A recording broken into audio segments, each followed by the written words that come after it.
لن تنالوا البر حتى تنفقوا مما تحبون، ہرگز نہیں پہنچ سکتے نیکی کے مقام کو جب تک کہ خرچ نہ کرو ان میں سے جو چیزیں تمہیں پسند ہیں۔ یہ نہیں ہے خیرات صدقات، بلکہ جو تمہیں محبوب ہے۔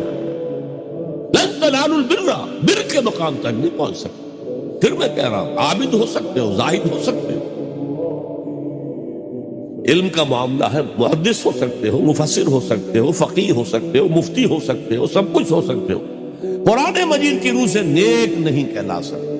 دور دراز کے لوگوں کے ساتھ نیکی ہو رہی ہے، سگے بھائی کی بیوہ اور 3 بچے جو ہیں وہ محروم ہیں، انہوں نے اس وقت یہ کر دیا تھا، یہ کر دیا تھا۔ ظاہر بات ہے کہ اگر تو اللہ کے لیے دینا ہے تو پہلا حق ان کا، اللہ کے لیے دیا ہے اگر تو اپنے اس نفس کے جو انتقام کا جذبہ ہے اس کو کچلو، اور جس کا سب سے پہلا حق ہے اس کو پہنچاؤ۔